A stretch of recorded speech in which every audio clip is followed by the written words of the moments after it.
2.5 वर्षको उमेरमा एजमाको अस्थमाको बिमारले है धेरै सताएको कारणले गर्दा डाक्टरले पनि अस्थमा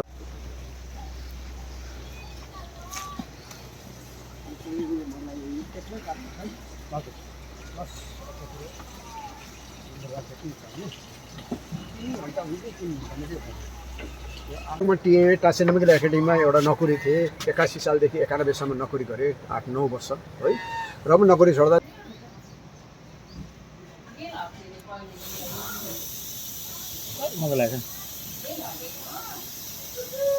नमस्कार अहिले जुन चाहिँ यो बाँसहरूको फोटो तपाईँले देख्नुभयो यसरी लोटा लोटा लोटा जस्तो छ यहाँ चाहिँ हाम्रो मणिकुमार प्रधान पनि आएको छ ऊ नर्सरी म्यान हो उसको रिनाकमा नर्सरी छ र ड्री फ्रुट कलेक्सन पनि छ धेरै क्रिएटिभिटी आइडिया भएको हो र स्टोनको म्युजियम खोलामा ढुङ्गा र विभिन्न किसिमको ढुङ्गाहरू पाइन्छ त्यो ढुङ्गालाई पनि सजाएर मजाले राख्यो भने चाहिँ टुरिस्ट एट्र्याक्सन हुन्छ र गर्दाखेरि अब यो बाँस चाहिँ के हो भन्दाखेरि चाहिँ जब बुद्ध भगवान्ले आफ्नो जुन चाहिँ तपस्या गरिकन सबै कुरो गरेर आफ्नो एउटा पुरा लक्ष्य पुरा प्राप्त गरेर निर्माण हुनुभयो त्यसको पछाडि चाहिँ अब मगधको राजाले के चाहिँ दिनु बुद्ध भगवान्लाई एउटा राजालाई मैले के दिनु केही दिनु सक्दिनँ र के चाहिँ दिनु भन्दाखेरि चाहिँ यो बाँस दियो यो बाँसको नाम चाहिँ बेलुबन बाँस हो यो बेलुबन बाँस र बेलुबन बाँस चाहिँ मगध राजाले बुद्ध भगवान्लाई यो एउटा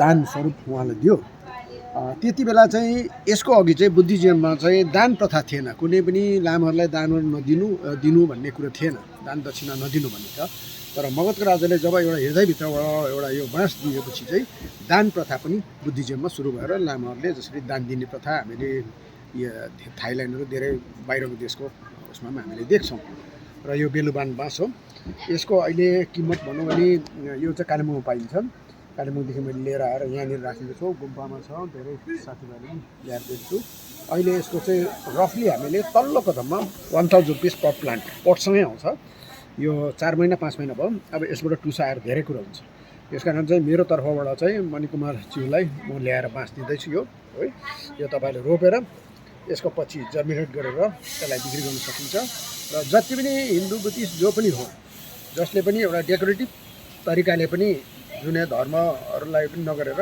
डेकोरेटिभ टाइपमा पनि यो बाँस दामी नै देखिन्छ तर एउटा जस्तो बुद्धिज्म र हिन्दुज्ममा चाहिँ यो एउटा पवित्र बाँस हो यसलाई रोप्नु घरमा आवश्यकता छ प्रत्येक गुम्पामा पनि हामीहरूले यसरी अगाडि रोपेको छ भने त्यसमा एउटा ट्याग जुन चाहिँ म लिएर आउँछु यो कुन साल लगभग कुन सालमा दिएको हो र त्यसको पछि दान प्रथा सुरु भएको भनेर लेखेको पनि दिन्छु त्यो गर्दा चाहिँ एउटा एट्र्याक्सन भयो किनभने तिम्रोमा चाहिँ धेरै नै कोही टुरिस्टहरू भिजिटरहरू पनि आइरहन्छ नि त होइन त्यस कारणले गर्दा यो एउटा तिमीलाई एउटा छ यसको बादमा चाहिँ हामीले 2 वर्ष पुगेको आभागाडो हो र अरू जति पनि आएकोलाई चाहिँ काटिओरिकन मैले यसलाई यो लिडर 2-3 हाँगालाई काटिओरिकन एउटै मात्रै बनाएँ र यसलाई चाहिँ हामीले हर्टिकल्चर उसबाट चाहिँ उसबाट चाहिँ हामीले एउटा मेन लिडर मात्रै राख्ने गर्दा चाहिँ ग्रोथ राम्रो भयो र यसको छेउमा एप्पल पनि छँदैछ एप्पल यो अब 3 वर्ष पुग्दैछ योपालि फल्नुको लागि उयो लाग्दैछ र यहाँनिर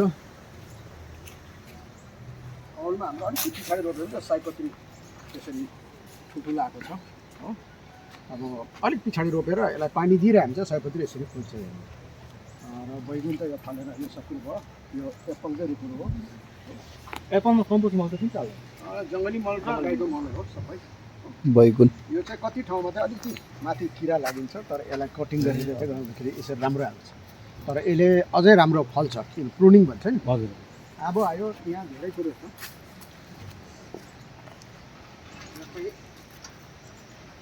सागबारी र अब भाइलाई आज साग खाने भन्दैछ हो सेन्टेड रहेछ नि हो यो सेन्टेड अघि खाँदाखेरि मिठो भएन हजुर सेन्ट मजाको आउँदा बजारको चाहिँ के हुँदैछ भने बजारमा त देख्दै गरेको चाहिँ धेरै युरिया र के कारणले गर्दाखेरि चाहिँ त्यतिको राम्रो फ्लेभर आउँदैन जतिको यो सागमा अघि भाइले खाँदा पनि फ्लेभर भयो होइन एक किसिमको फ्लेभर आउँछ टिप्दाखेरि मकमक बास्छ हो मकमक बास्छ है अन्त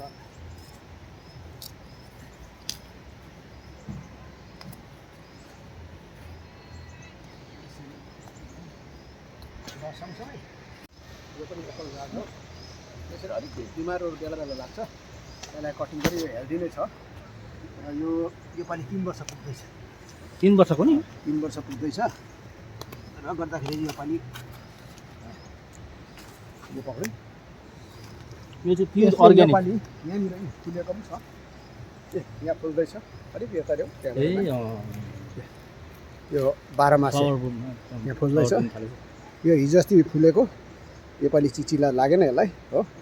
यो अफ सिजन हो, यसरी फुल्दैछ पिङ्क कलर र यो हेल्दी आएको छ। यो चाहिँ अलिक डिजिज लाग्यो यस्तो लागिरहन्छ बेला बेलामा। र एप्पलको विषयवस्तुमा अलिकति म भनिहाल्छु। एप्पलको चाहिँ यो पातहरू सबै झरिसकेपछि चाहिँ डिसेम्बर 15 देखि चाहिँ प्रुनिङ स्टार्ट हुन्छ। प्रुनिङ भनेपछि यो माथिल्लोलाई कटिङ भएर 1 फुटमा कटिङ हुन्छ। पाखा बाहिर जति पनि आएको छ हाँगाहरूलाई सबै कटिङ हुन्छ। योपालि फल्ने नफल्नेको चाहिँ यहाँनिर यो भयो, यहाँनिर बर्ड लाग्दैछ, योपालि यो फल्ने हो। यसरी यहाँनिर फल्नुको लागि चाहिँ टुसा हान्नु थाल्दैछ। यसरी टुसा हान्छ हो, यो टुसा हान्छ। र डिसेम्बर 15 देखि उता जसको पनि एप्पल छ हजुर उनीहरूले मसँग सम्पर्क राखेर चाहिँ प्रुनिङको लागि भनेपछि म सिकाइदिन्छु आइकन। अन्त भित्रभित्रको बाक्लोहरू सब फ्याँक्नुपर्छ हाँगाहरू। फ्याँक्दाखेरि चाहिँ फल चाहिँ यहाँनिर लट्रममा, जस्तो युट्युबमा देख्न सकिन्छ नि, फुल लट्रममा भएको। र अर्को कुरो फेरि यही मिडिया मार्फतमा म एउटा के अरे भन्न चाहन्छु भने डिसेम्बर 15 देखि उता बिउ आउँदैछ र अहिले नै मान्छेले जतिजनालाई इच्छुक हुनेहरूले चाहिँ 10, 20, 30 वटा 5 वटा कतिवटा छ बुकिङ गर्नु चाहिँ स्टार्ट गर्नु होला। मेरो एकाउन्ट नम्बर म पठाइदिन्छु। त्यहाँनिर चाहिँ 50% एडभान्स पठाउनुपर्छ, किनभने मैले चाहिँ फुल पेमेन्ट दिएर उहाँबाट ल्याउनुपर्छ। त्यस कारण जसलाई इच्छुक हुनेहरूलाई चाहिँ अन्ना भेराइटी यो HM99 भन्ने एप्पल जो गरममा पनि हुन्छ अलमा पनि हुन्छ र गाला भेराइटी यो सबै कुरा आउँछ। अब 1 वर्ष पुरानोलाई चाहिँ 150 रुपियाँ लगभग 140-150 पर्छ। 3 फुट अग्लो 2 वर्षलाई चाहिँ 250 देखि लिएर 240-50 जति अलिक बेसी लिनेलाई अलिक कम्ती 10 रुपियाँ कम्ती हुन्छ, त्यसरी हुन्छ। त्यस कारण बुकिङ गर्नु होला भन्दैछु। र अर्को कुरो अब एप्पल बारेमा सकेपछि चाहिँ अब भेन्डी चाहिँ पेटको लागि एकदमै राम्रो। भेन्डी मैले हिजो अस्ति लगाएको, यसरी यहाँ फल्दैछ सबै। यो भेन्डी नै छ, गेडा छरेको, रोपेको होइन। र भेन्डीले चाहिँ पेटलाई एकदम शीतल पनि राखिन्छ। यसले चाहिँ चिप्लोपना गर्दा चाहिँ डाइजेस्टिभ राम्रो हुन्छ। र अन्त जसले पनि आफ्नो होमस्टे खोल्दैछ के खोल्दैछ यसरी गार्डन, यसरी फ्रेस सब्जीहरू यसलाई दिनु सक्यो, खुवाउनु सक्यो भने चाहिँ एट्र्याक्सन पनि भयो, राम्रो पनि हुन्छ। मेहनत चाहिँ गर्नु पऱ्यो अलिकति हो। स्याहार पनि के हुन्छ, मुलाहरू छ सबै रोप्न सकिन्छ। फल्छ पनि एकदम राम्रो।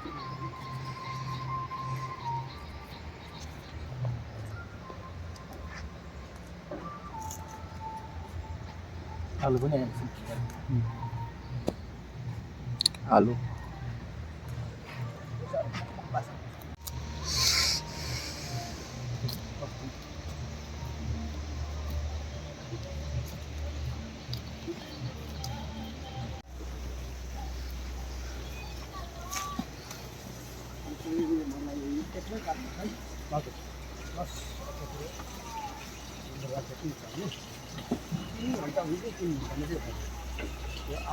र विशेष अहिले मेरो सामु मणिकुमार प्रधान आएको छ। ऊ चाहिँ खासमा चाहिँ पेदुङकै रेसिडेन्सको हो, पेदुङ बजारकै छेउमा घर थियो।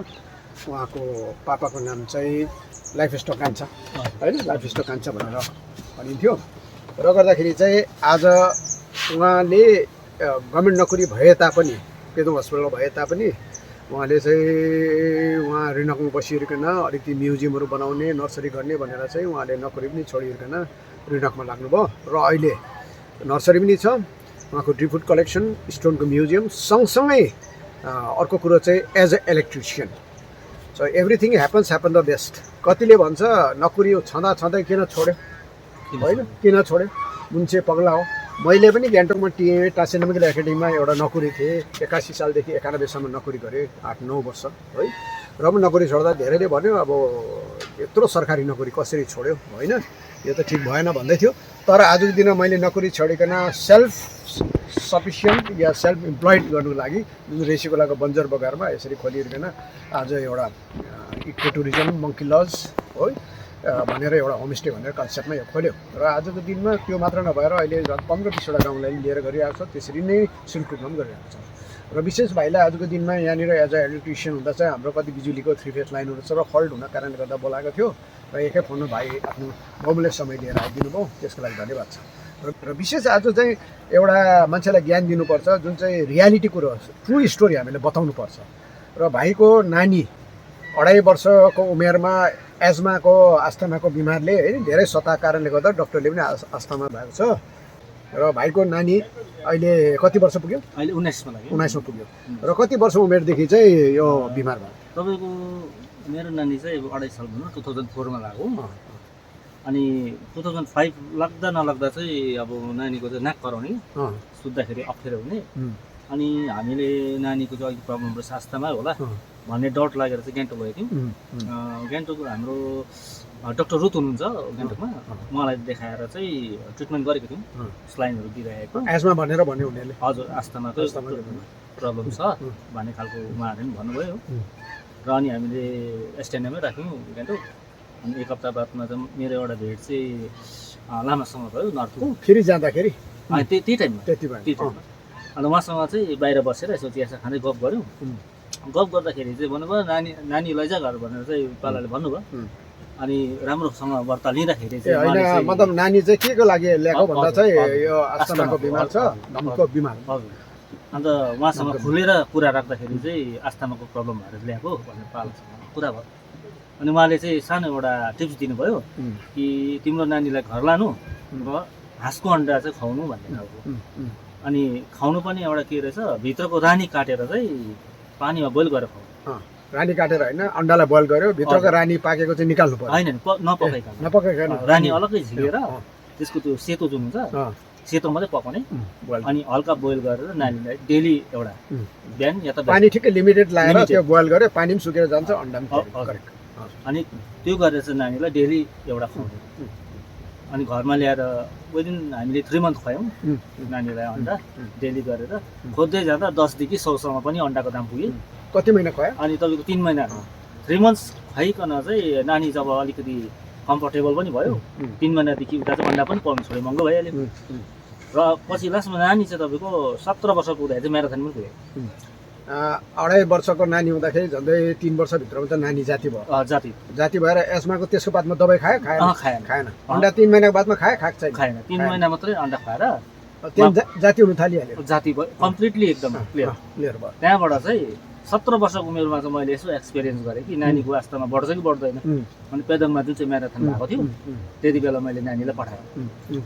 अनि लास्टमा नानी कुदे पनि तपाईँको के भयो, एकदमै एकुरेट। उहाँले सानो एउटा मेडल पनि ल्यायो है, तर बिमारी भन्ने चाहिँ क्लियर भएछ।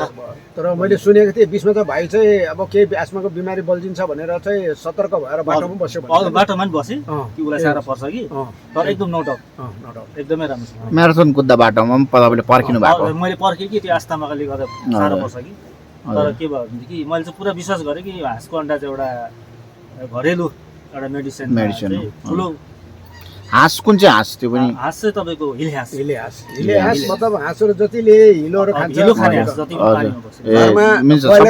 ब्रोइलर कुखुरा जस्तो पालेको हाँस चाहिँ हुँदैन जस्तो लाग्यो मलाई। कुखुरा र हाँसमा धेरै डिफ्रेन्ट हुन्छ, किनभने कुखुरा प्रायः ड्राई फ्रुट नै खान्छ, ड्राई नै खान्छ। तर हाँसले चाहिँ हिलोमा पानीमा भएको मिनरल्सहरू जति पनि अब उहाँहरूले खाएको छ है हाँसले, त्यो चाहिँ एउटा मेडिसिन पनि काम आउँदो रहेछ भन्ने चाहिँ मेरो मनमा चाहिँ पुरा। किन मेरो आँखाको छेउमा मैले छोरालाई जाति भयो। अनि हजुरकोमा पनि यहाँनिर धेरै हाँसहरू पाल्नु भएको रहेछ है, र तपाईँले पनि छेउछाउ कोही अस्थमा भएको छ भने ट्राई गर्नुहोस् तपाईँले है। यो चाहिँ 100% जाति हुन्छ भन्ने म तपाईँहरूलाई चाहिँ सुझाउ दिन चाहन्छु। अब यो एउटा ट्रु स्टोरी हो, सत्य कथा, सत्य घटना पनि हो। अन्त हामी चाहिँ के भइदियो भने अहिले जति पनि छ डक्टरको भरोसा राखेर चाहिँ कुनै के दबाई खाएर के गरेर गर्छौँ। के अरे टाउको दुखिहाल्यो, पेट दुखिहाल्यो भने क्रोसिनहरू खाएर पेन किलर खाँदैछौँ। र हाम्रो पहाडी दबाई धेरै कुरो यो जान्दछ, लामादेखि झाँक्रीदेखि लिएर बुङथिङदेखि लिएर धेरैले जान्दछ, तर यो के पतन भएर जाँदैछ। तर यो जुन चाहिँ हाँसको अन्डाले चाहिँ जसरी अन्डा फुटाइकन त्यसको रानी योक पहेँलो चाहिँ निकालेर बाहिर निकाल्यो, त्यसलाई बोइल गरेर खायो, त्यो पहेँलो चाहिँ अरूले खाँदा भइहाल्यो। र खाँदाखेरि जाति हुन्छ भने प्रुफ एन्ड एभिडेन्स उहाँसँग छ। र कसैलाई पनि यदि इन फ्युचरमा यस्तो बिमारी छ भने चाहिँ जस्तो मेरो नम्बर 9932744407 यहाँ सम्पर्क राख्नुहोस्। तपाईँको हाँसको अन्डा चाहियो भने यहाँनिर हाम्रो म कन्टिन्युएसन हाँसहरू अहिले मेरोमा 15, 20, 25वटा छ। अझै धेरै पाल्ने 100भन्दा बेसी हाँस अन्डा पालेर चाहिँ एबिलिटी गराउने हुनु चाहिँ अब मैले पनि दाना पानी दिनु पऱ्यो। त्यसको एउटा रिजनल रेट र अन्डाको एउटा दबाईको रूपमा चाहिँ यहाँनिर बेचिने। किनभने धेरैले सोध्नु आयो अहिले हाँसमा चाहिँ कति ओथार बसेको छ र लार्ज स्केल मैले पालेको छैन, कति दिइहालेँ। र यो पहाडी दबाई पनि धेरै उपयोगी कुरो हो। त्यहाँदेखि अर्को कुरो चाहिँ यस्तै उसमा चाहिँ जस्तो म बिहान डेली तुलसीको पत्ता बोइल गरेर चियासँग खान्छु। हामीले बिहान दुधको चिया कुनि के घोलेको चिया थुप्रै खान्छ र तुलसीको पत्ताले गर्दाखेरि पनि यो पेटको रोगदेखि लिएर चाहिँ जति पनि तपाईँको सर्दीहरू पनि जाती हुन्छ। र सँगसँगै अर्को चाहिँ के छ सिट्रोनेला लेमन ग्रास, किन रेसिकोला परिसरमा चाहिँ थुप्रै यसरी जङ्गली उम्रिरहेकै छ। र मैले मेरो चाहिँ अलिकति यो 70 इयर्स भएपछि चाहिँ यस्तो घुँडामा यो अलिक दुख्नु थालेको थियो, यहाँनिर अलिकति सुन्ने जस्तो लाग्थ्यो र त्यतिकै हुँदै थियो। ट्रिटमेन्ट त मैले केही पनि गरिनँ हो।